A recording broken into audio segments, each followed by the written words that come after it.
And as always, welcome to the world according to Jason. So, there we go with so again, right? Today we're going to do basically not the fourth chapter, but the fourth chapter out of the book in a mixed up order of, the book, the famous So You Think You Want My Job. As always, 20 years in the body piercing industry filled with stories few of you will ever believe. Of course, unless you're in the industry. It's kind of funny. Earlier today, I was talking to the one and only Clean Rock One, and we were bullshitting at the gym, talking about how we're old timers in the industry these days. And I never really thought I'd be an old timer in the body piercing tattoo industry, but fuck, here I am, right? So, hey, very few people make it as far as I have. So, I'm actually honored and privileged, and the body piercing world and the tattoo world has treated me far better than I possibly deserve. So I decided to go over, in the book, it's chapter 9. We're going to do it today, which would be the fourth one that we're doing. And this one's kind of fucked up. Now, many, many moons ago, I was in California, right? And I ended up getting this customer. And he was like, hey, I want you to come to my house. I want to do needle play, and I'll pay you very fucking well. And I thought to myself, well, all right, this dude, he was a plastic surgeon, and he had his office in Beverly Hills, but he lived over in Brentwood. I don't know if you know the LA area, you know that Brentwood, that's like where fucking OJ lived. I think the stupid Kardashians lived there. They probably don't now. Now they're probably somewhere in the hills, I would expect. But either way, I went into Brentwood. Now, first and foremost, when I was driving up to this house, I was like, holy fuck, I do not belong here one single bit. These people are not my kind. I mean, the driveway had fucking Ferraris and, Bentley, things like that. And I'm like, all right, cool. I'm pulling up in a hunk of shit Ford fucking Taurus up on rims looking like a fucking cheesy ass ride. Hell, with cheap ass tint in there where it all turned purple instead of staying black. But to that point, okay?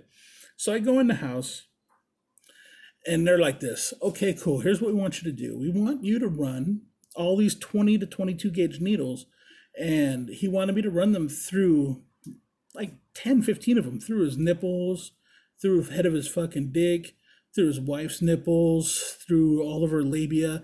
And I'm like, well, I didn't bring that many needles. And he's like, oh, don't worry. I have my own. Now, remember, he is a plastic surgeon, so he had plenty of sterile needles. This dude even had an entire room set up just to do this. Now, it was set up nicer than my station that I had at the shop. And I was thinking to myself, like, fuck, this guy must really be into this, because obviously I'm not the first one to come here.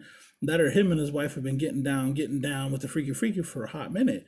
Which, to tell you the truth, is more likely, that they probably did have a lot of people going there, or not a lot, but the few they decided upon, and they're fucking different. So, but hey, never judge anybody else's kink. Whatever floats their boat, we all got our quirks, I guess you can say. So, get down to it. I lay him down on the table. I must have ran, but he said, go till I say stop. So I must have ran like 10 little fucking 20 to 22 gauge needles through his nipples, each nipple. And then he was like, oh, I mean, it was kind of getting off on it. It was actually kind of creepy. But I'm like, you know what? Well, maybe these guys are going to pay pretty good. And be real, fucking, it was LA. Rent is expensive as a motherfucker. And if you figure you can go and make some quick money, you can make some quick money.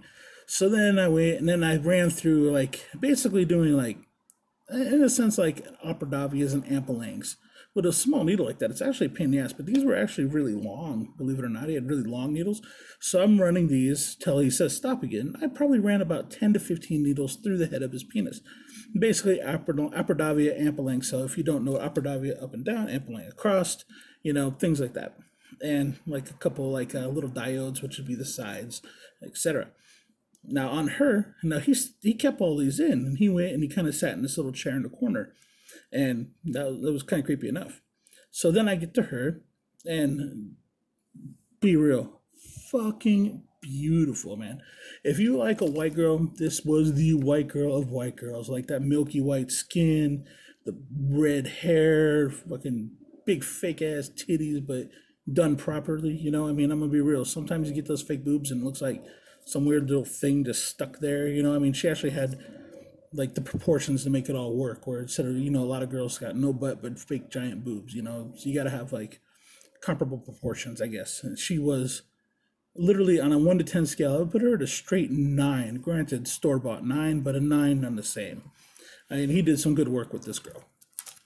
So I run like, God, I bet you 15, 20 needles through each of her nipples. This girl was getting off on it. I mean, she was like moaning and giving up all these sex noises. I mean, it was kind of hard to do. I'm going to be real. I was like, holy shit, I think I'm going to get a boner here.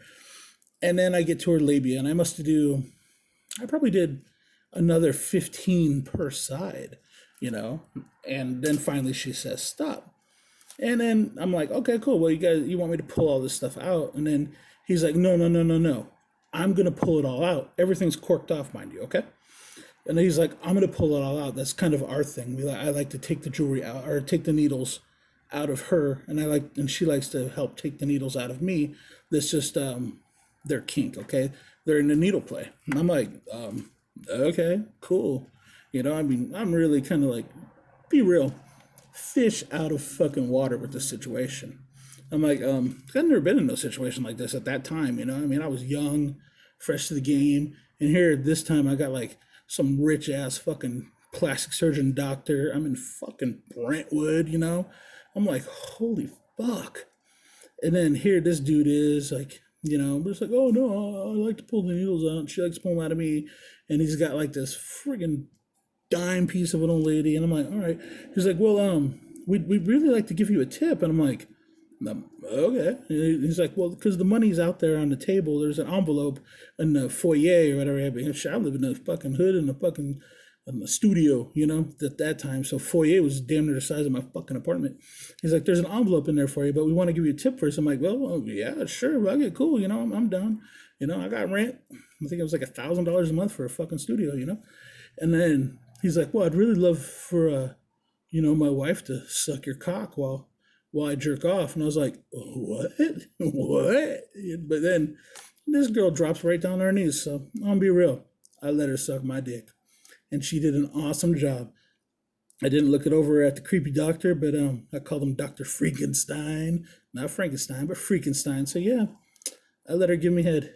And it was really fucking good. I'm going to be real. Yeah, really good. I mean, hey, teach their own. I can't judge. Long story short, I left with a big ass smile. I got to the foyer. There's an envelope that said Jason on it.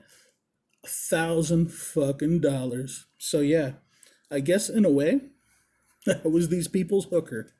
I pierced them up, did what they paid for their kink, and then I got my dick sucked and $1,000. So hey, if I was their piercing whore for the night, more power to it. I'll accept that, Well, yeah, I accept that. Do I have any regrets? Not one. Would I do it again? Well, now I got a girl. I don't think she'd be so quick to have me say, yeah, I'm gonna go get my dick sucked by this fucking dime piece little redhead. Well, after I earned $1,000, but $1,000 goes a long way, so you never know, right? But if I wasn't though, if I wasn't with somebody, you're damn right I'd do it again and again and again. Actually, I did that about once to twice a month for those folks. Exact same payment every time. I did it for probably about a fucking year. So hell, even after I had moved and even after I was in Vegas, I would drive back when they would call sometimes. I even did it once in their hotel room here. But enough about my fucking piercing prostitution there. Is that professional? Hey, I don't know. I'm gonna be real though. You get a lot of us in the world. We'll go APP. This is pro. That's pro. Don't do this. Don't do that. In the long run, the landlord doesn't care where the rent comes from. They just expect their damn rent. So yeah, I did it, and I do it again, motherfucker. Once again, this has been The World According to Jason. This is chapter 9 of the book, the 4th one that we have gone over. I hope that you all have a wonderful, wonderful day. Please check out my body transformation situation that I'm doing. It's going to basically be 31 days, actually 33 theoretically if you get down to it, of me trying to lose some weight off my fat ass, okay? So, as they say in old Coon Canada, Peace out, even if that is enemy territory. All right. Love y'all. Deuces.